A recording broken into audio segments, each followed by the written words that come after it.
Guys, welcome back to my YouTube channel. आज हम पढ़ने वाले हैं about the criticisms of behaviourism.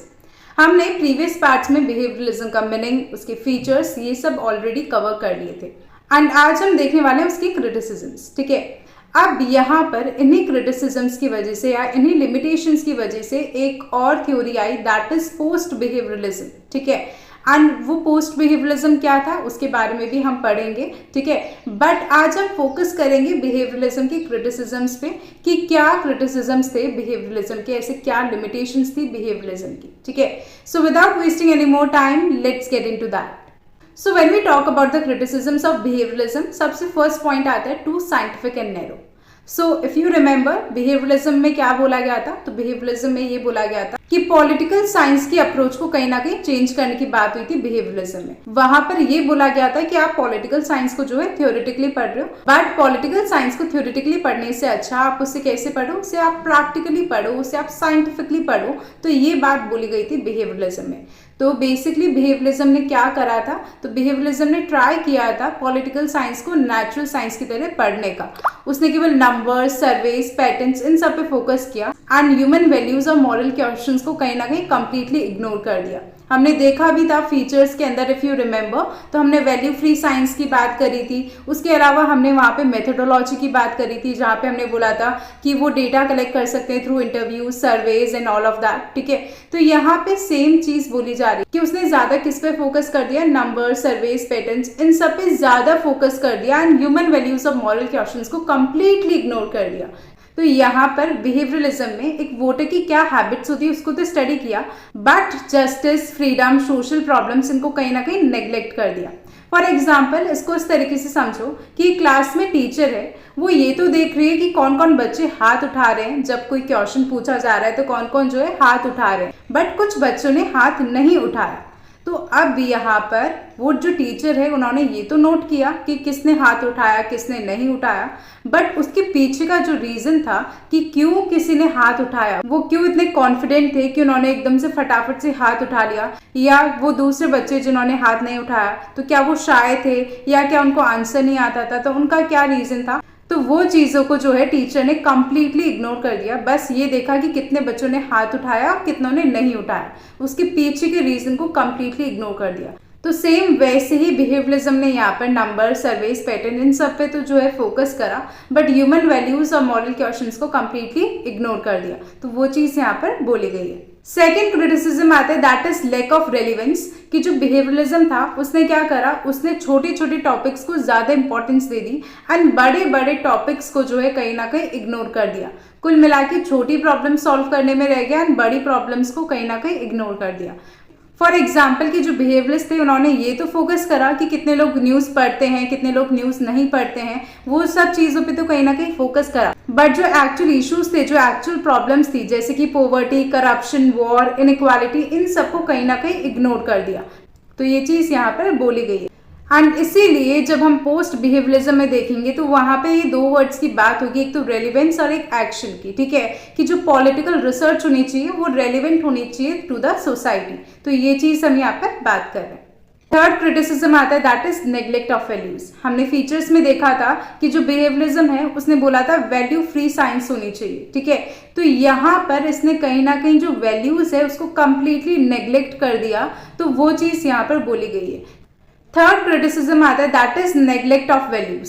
So if you remember, हमने जब फीचर्स देखे थे बिहेवियरलिज्म के तो वहां पर एक फीचर था, that is value free science, कि political science value free science होनी चाहिए, उसमें कोई भी मॉरल जजमेंट्स नहीं होनी चाहिए कि डेमोक्रेसी अच्छी है या बुरी है। वो आपको केवल डेटा देख के ये सब चीज़ें जो है आपको बतानी है, आपको अपना कोई जजमेंट नहीं रखना है। तो वो चीज़ वहां पर बोली गई थी। तो बेसिकली बिहेवियरिस्ट का ये व्यू था that the political science should be value free, avoiding all the moral judgements. But जो पोस्ट बिहेवियरिस्ट थे उन्होंने ये बोला that politics is already full of values like justice, equality, freedom. तो इन सब चीज़ों से कहीं ना कहीं पॉलिटिक्स कंसिस्ट करती है, और अगर आप इन्हीं वैल्यूज को इग्नोर कर दोगे तो आपकी जो स्टडी है वो इनकम्प्लीट रहेगी। So you can not avoid और you can not neglect those values. ठीक है, फिर से अगर हम इसको एक एग्जाम्पल के थ्रू समझे तो अगर एक क्लासरूम में बच्चे चीटिंग कर रहे हैं एंड टीचर ये काउंट करता है कि कितने बच्चों ने चीटिंग करी, कितनों ने नहीं करी, केवल ये काउंट कर रहा है और इस चीज पे फोकस कर रहा है इंस्टेड ऑफ फोकसिंग ऑन कि ये जो चीटिंग करना है वो गलत है या सही है, इस चीज पे फोकस करने की जगह वो केवल काउंटिंग पे फोकस कर रहा है that how many students are cheating. So that should not be the way. आपको ये भी देखना होगा कि चीटिंग करना सही है या गलत है, ये मॉरल जजमेंट भी आपको कहीं ना कहीं पास करना होगा।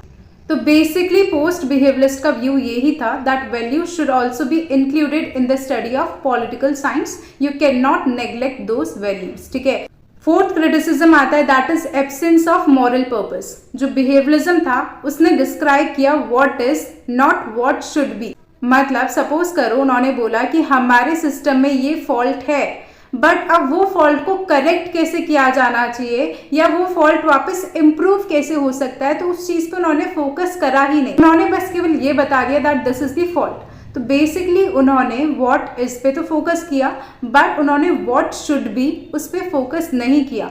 तो according to the post behaviourist they did not inspire change और रिफॉर्म, कि वो चेंज लाना या रिफॉर्म लाना नहीं चाहते थे, उन्होंने बस केवल बता दिया ऐसी सिचुएशन है, अब वो सिचुएशन को कैसे इम्प्रूव किया जा सकता है, उसमें कैसे रिफॉर्म या चेंज लाया जा सकता है, तो वो चीज़ उन्होंने कहीं बात करी ही नहीं। तो पोस्ट बिहेवियरिस्ट का ये व्यू था कि जो स्कॉलर्स होने चाहिए उनको सोसाइटी को इम्प्रूव करने में मदद करना चाहिए, उनको एथिकल प्रोग्रेस में गाइड करना चाहिए instead of only telling what is. आप केवल ये बता रहे हो कि क्या आप में कमी है, बट उस कमी को इम्प्रूव कैसे करना है अगर आप वो नहीं बता रहे हो तो that is not the right way according to the post behaviourist view. Next criticism आता है that is over emphasis on individual behaviour. अब जो बिहेवियरिस्ट थे उन्होंने इंडिविजुअल के बिहेवियर पे बहुत ज्यादा फोकस डाल दिया था, बहुत ज्यादा एम्फेसिस डाल दिया था एंड उन्होंने कंप्लीटली इग्नोर कर दिया था इंस्टीट्यूशंस की स्टडी या फिर आइडियोलॉजीज की स्टडी को, जो है जो सब मिलके क्या करते हैं पॉलिटिक्स को शेप करते हैं, तो उन सब की स्टडी को इन्होंने कंप्लीटली इग्नोर कर दिया था। ठीक है, तो उन्होंने केवल किस पे फोकस किया कि वोटर का बिहेवियर कैसा है, उसकी वोटर की हैबिट्स कैसी है, तो इन सब चीज़ों को केवल स्टडी करने पे उन्होंने ज़्यादा फोकस दे दिया। और पोस्ट बिहेवियरिस्ट का ये व्यू था कि आपको इंडिविजुअल्स और इंस्टीट्यूशंस दोनों को साथ में पढ़ना पड़ेगा because they both shape the politics. तो यहाँ पे ये चीज़ बोली गई।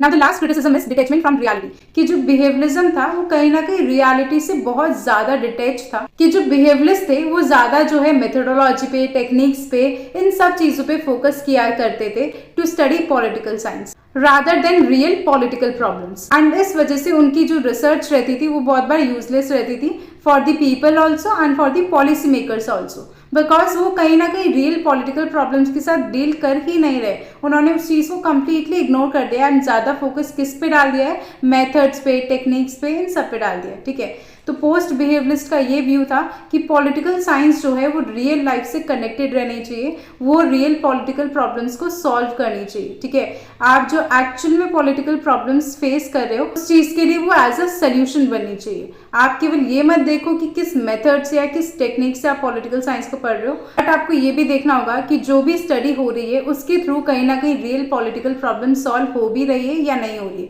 तो वो चीज़ यहाँ बोली गई। सो ये थे क्रिटिसिज्म्स ऑफ बिहेवियरिज्म एंड इन्हीं कुछ क्रिटिसिज्म्स की वजह से पोस्ट बिहेवियरिज्म इमर्ज हुई। ठीक है, एंड अब पोस्ट बिहेवियरिज्म क्या थी, क्या उसका मीनिंग था, क्या फीचर्स थे, तो वो सब हम नेक्स्ट वीडियो में डिस्कस करेंगे। सो आई होप आपको ये वीडियो समझ में आई हो, बट फिर भी अगर आपके कोई भी डाउट्स रहते हैं या कोई भी क्वेरीज रहती है रिगार्डिंग एनी पॉइंट और anything, then you can always ask me in the comment section and I will try to reply all your comments as soon as possible. And अगर आपको ये वीडियो थोड़ा बहुत भी यूजफुल लगता है या थोड़ा बहुत भी हेल्पफुल लगता है, then do share this video with all your friends, but only if you find it helpful.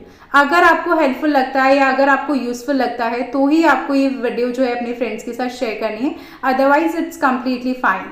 But the most important thing, do let me know all your valuable feedbacks in the comment section. मुझे बताइए मुझे कहाँ पे improve करना चाहिए या मुझे क्या चीज़ कंटिन्यू करनी चाहिए, तो प्लीज़ मुझे बताइए थ्रू योर वैल्यूबल फीडबैक्स। सो या बाय बाय, टेक केयर।